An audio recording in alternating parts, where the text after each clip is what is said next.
Bismillahirrahmanirrahim. Dear student of 3 class, Assalamu alaikum. I hope you all will be fine and safe. Dear student, today we are going to discuss unit number 11, the earth. सबसे पहले बच्चों अगर हम देखें तो जिस तरह orange या किसी भी चीज़ को एग वगैरह है आप डिफरेंट लेयर्स में कट करते हैं और आपको नज़र आती है उसकी डिफरेंट लेयर्स, सेम इसी तरह से हमारी अर्थ की भी डिफरेंट लेयर्स हैं। ठीक है, अगर हम उसको कट करें तो वो डिफरेंट लेयर्स इस तरह से नज़र आएंगी। ठीक है बच्चों, तो सबसे पहले अगर हम देखें तो इसका आउटर जो सा लेयर है उसे हम क्या कहते हैं, क्रस्ट। ठीक है बच्चों, जिस पर हम रहते हैं। और crust of the earth has mountains, valleys, desert, plains, and it also contain oceans and seas.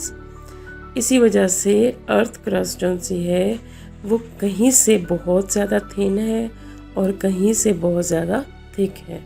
ठीक है बच्चों, अब आउटर लेयर के बाद उसके बाद नेक्स्ट लेयर जो सी है वो कदरे इसके निस्बत बहुत थिक होती है जिसे हम मेंटल कहते हैं।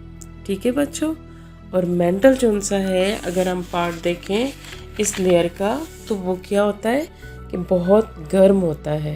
ठीक है, क्रस्ट चूँकि सॉलिड स्टेट में पाया जाता है क्योंकि वो उसकी वो वाली लेयर जो सी होती है वो ठंडी होती है, जबकि उसके अंदर वाली सेकंड लेयर जो सी है मेंटल वो बहुत हॉट होती है। और इस वजह से यहाँ पर जितनी भी चीज़ें होती हैं वो मेल्ट हो जाती हैं। और अगर हम देखें तो वॉल्केनोज़ वगैरह भी यहीं पर होते हैं। ठीक है, इसके अलावा जो सी इसके बाद थर्ड लेयर है बच्चों, उसे हम कोर कहते हैं। तो सबसे पहले उसका आउटर कोर जो सा है वो बहुत थिक सा होता है और उसके अलावा इसके अंदर जो लेयर होती है वो लावा से बनी हुई होती है। और यहाँ पर आयरन जो सा है वो बहुत ज़्यादा तादाद में मौजूद होता है। इसके अलावा इनर कोर जो सी है वो अगर हम देखें तो ये इसका सेंटर वाला पोर्शन होता है और ये सॉलिड होता है। इसके अंदर जो सा है आयरन, निकल, ये सब मिनरल्स बहुत ज़्यादा पाए जाते हैं। ठीक है बच्चों, तो हमने देखा कि सबसे जो आउटर लेयर है जो आपको थिन सी नज़र आ रही है उसे हम क्रस्ट कहते हैं। उसके बाद जो ऑरेंज कलर का पोर्शन नज़र आ रहा है बच्चों ये कौन सी लेयर है, मेंटल। इसके बाद येलो कलर का जो पोर्शन नज़र आ रहा है इसे हम कोर कहते हैं, यानी आउटर कोर। और जो होल सा नज़र आ रहा है वो इनर कोर है। ठीक है, यानी crust, mental, outer core and inner core. ठीक है बच्चों, ये तो था स्ट्रक्चर ऑफ द अर्थ। अब हम देखते हैं कि हाउ अर्थ वाज फॉर्म्ड। ठीक है बच्चों, जब हम बात करते हैं बच्चों कि अर्थ जो सी है वो कैसे तश्कील में आई, कैसे वजूद में आई, तो साइंसदानों के मुताबिक मुख्तलिफ़ थ्योरी हैं, यानी डिफरेंट साइंसदानों ने इसके मुतालिक अपने मुख्तलिफ़ जो से नज़रियात पेश किए। ठीक है, कुछ जिस तरह बिग बैंग जो सा है उसके नज़रिए को ज़्यादा माना जाता है। उसके मुताबिक अर्थ जो सी है वो बहुत सारी गैसेस, ग्लोइंग गैसेस थी, उनके ब्रस्ट होने की वजह से एक धमाके की वजह से वजूद में आई। ठीक है, और चूँकि हम सब मुसलमान हैं बच्चों तो हमारा बिलीव है, हमारा यकीन है कि इसे अल्लाह पाक ने वजूद में लाया है। ठीक है, यानी दुनिया की तमाम नेमतें जितनी भी हैं वो सब अल्लाह पाक ने बनाई हैं।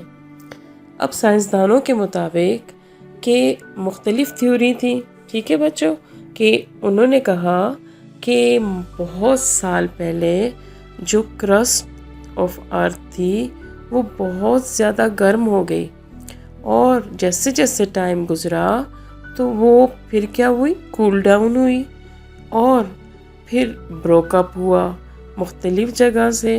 यानी गैसेस निकली और एक धमाका हुआ। ठीक है, इसके अलावा क्रस्ट जो सी है वो कहीं कहीं से क्रैक्ड हो गई, शिफ्ट हुई और कोलैप्स, ठीक है, धमाका सा हुआ। इसके अलावा अगर हम बात करें बच्चों तो मुख्तलिफ़ किस्म के वोल्केनोज जो से हैं वो वजूद में आए। और वोल्केनो बच्चों क्या होता है?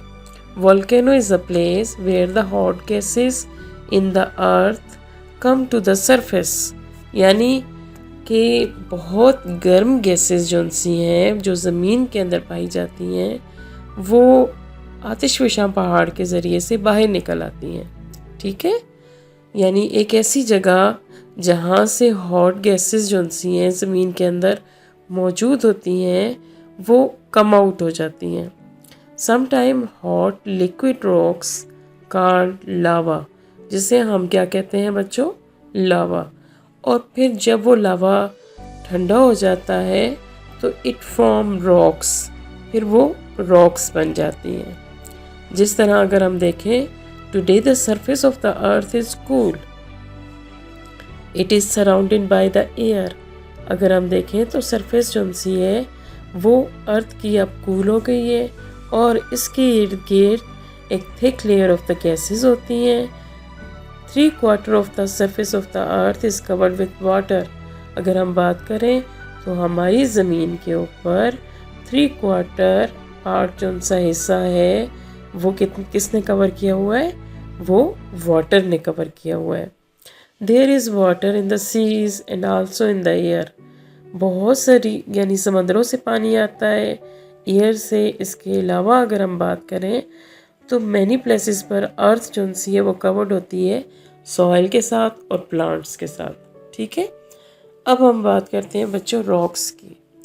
तो there are the many different kind of the rocks, they have different colours, shapes.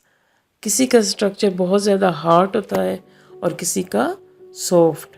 जैसे ग्रेनाइट अगर है तो ग्रेनाइट बच्चों बहुत हार्ड होता है। It is use to make pillar, road वगैरह बनाने के काम आता है। इसके अलावा चाक और लाइमस्टोन जो सा हैं वो सॉफ्ट होती हैं। ठीक है, तो इसी तरह डिफरेंट मिनरल्स, जैसे ये लाइमस्टोन है, चूने का पत्थर। ठीक है, इसके अलावा अगर हम बात करें बच्चों तो डिफरेंट किस्म के मिनरल्स, मेटल्स और प्रीशियस स्टोन भी पाए जाते हैं। ठीक है, मोस्ट रॉक्स कंटेन मिनरल्स।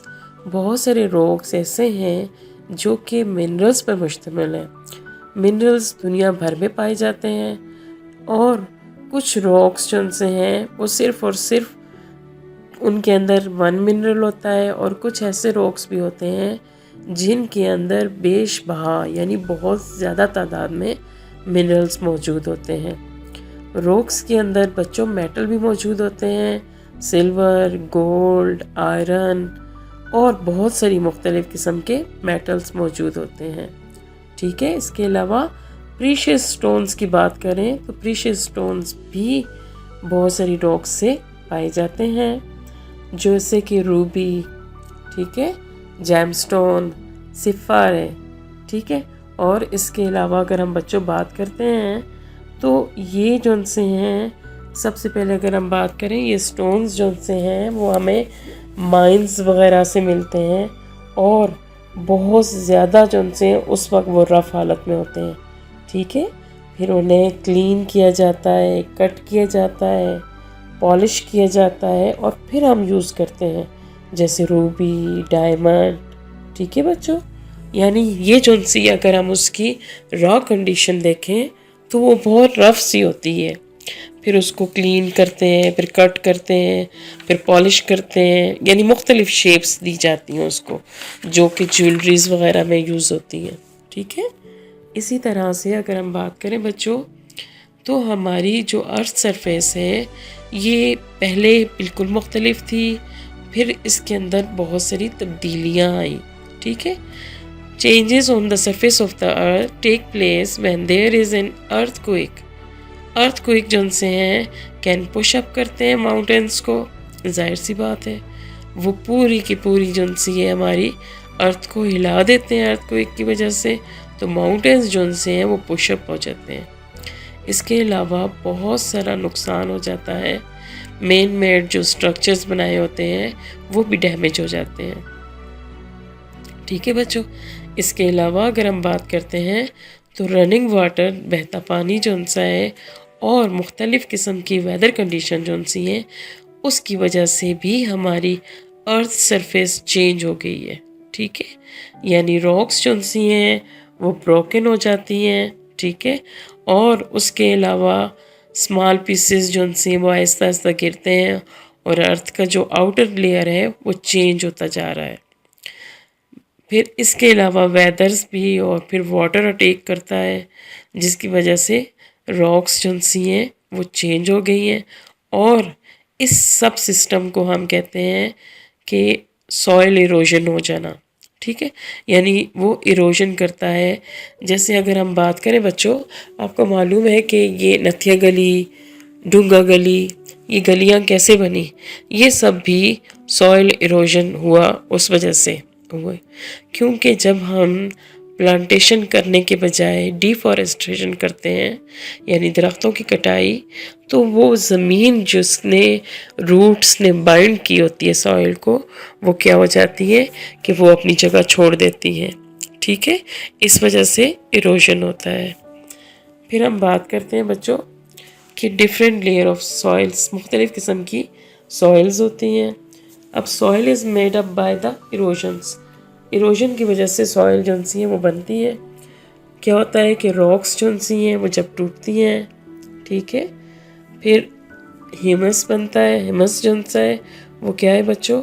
वो मुख्तलिफ़ किस्म के रोटिंग प्लांट्स और डेड एनिमल्स के थ्रू बन रहा होता है। ठीक है, यानी सॉइल जो सी है वो हर जगह एक जैसी नहीं होती है। कहीं पे आपने देखा होगा सैंडी सॉइल होती है, कहीं पे क्ले सॉइल होती है। सैंडी सॉइल यानी रेत वाली ज़मीन, जैसे डेजर्ट वगैरह हैं। ठीक है, वहाँ पर अगर हम देखें तो प्लांट्स जो से हैं वो ग्रो नहीं करते हैं। क्यों? क्योंकि उस सॉइल के पार्टिकल्स के अंदर इतनी एबिलिटी नहीं होती कि वो बाइंड कर सकें और वाटर को होल्ड कर सकें। ठीक है, इसके अलावा अगर हम बात करें बच्चों तो क्ले सॉइल जो कि जिसके पार्टिकल्स बहुत ही छोटे छोटे से होते हैं, उसमें क्या होता है कि कोई भी प्लांट जो सा है वो ग्रो नहीं करता है, क्योंकि वाटर जो सी है वो उस प्लांट की रूट्स तक नहीं पहुंच सकती है। ठीक है, तो उससे ये होता है कि वहाँ पर प्लांट ग्रोथ नहीं करता है। ठीक है, इसके अलावा अगर हम देखें तो सॉइल जो सी है mixture of the sand clay, जब यानी उसके अंदर क्ले भी हो लेकिन सैंड का भी मिक्सचर हो, that is called the loam. It is the best kind of the soil. ठीक है, जिसमें पौधे के लिए एयर एंड वाटर इजीली जा सकता है उसकी रूट्स तक, और वहाँ पर प्लांट जो सा है वो बहुत अच्छा ग्रो करता है। ठीक है, यानी वो प्लांट सरवाइव करने के लिए बेस्ट सॉइल जो सी है बच्चों वो लॉम सॉइल होती है। ठीक है, तो सॉइल जो सी है वो डिफरेंट कलर्स की भी होती है। जिस तरह आप अगर सबसे ऊपर वाली लेयर देखें तो वो ब्लैकिश होती है, लेकिन जैसे ही अगर हम ज़मीन को खोदें, ठीक है, तो उसके अंदर हमें डार्क ब्राउन के बजाय लाइट ब्राउन कलर की सॉइल नज़र आती है। ठीक है बच्चों, तो बेस्ट सॉइल जो सी है वो कौन सी है कि जिसके अंदर सैंड और क्ले का मिक्सचर हो, और उसके अलावा अगर हम बात करें तो best soil for plant to grow in the contain air, water, mineral salt and humus.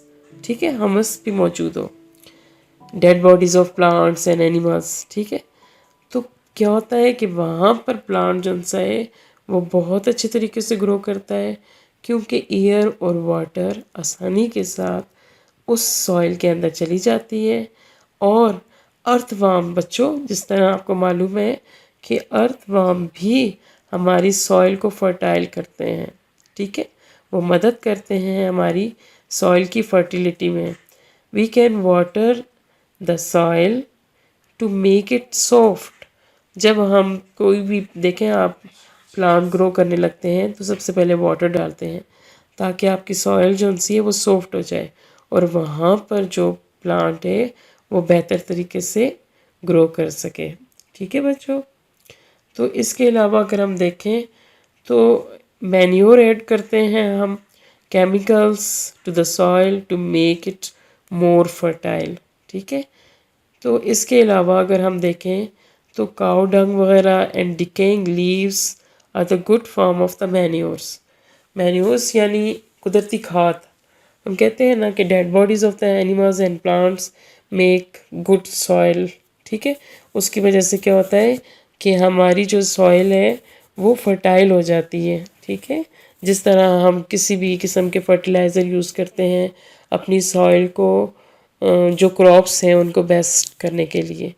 तो बच्चों हमने आज पढ़ा कि अर्थ लेयर्स कौन सी हैं, उसके अलावा यानी स्ट्रक्चर ऑफ द अर्थ, फिर फॉर्मेशन ऑफ द अर्थ, और फिर डिफरेंट चेंजिंग जो अर्थ के अंदर आई वो कैसे हुई, और उसके अलावा सॉइल। तो बच्चों आपने ये सारे अपने पास रफ़ कॉपी पर लेक्चर को नोट करना है और इनको रिवाइज़ भी करना है। ओके बेटा, टेक केयर, अल्लाह हाफिज़।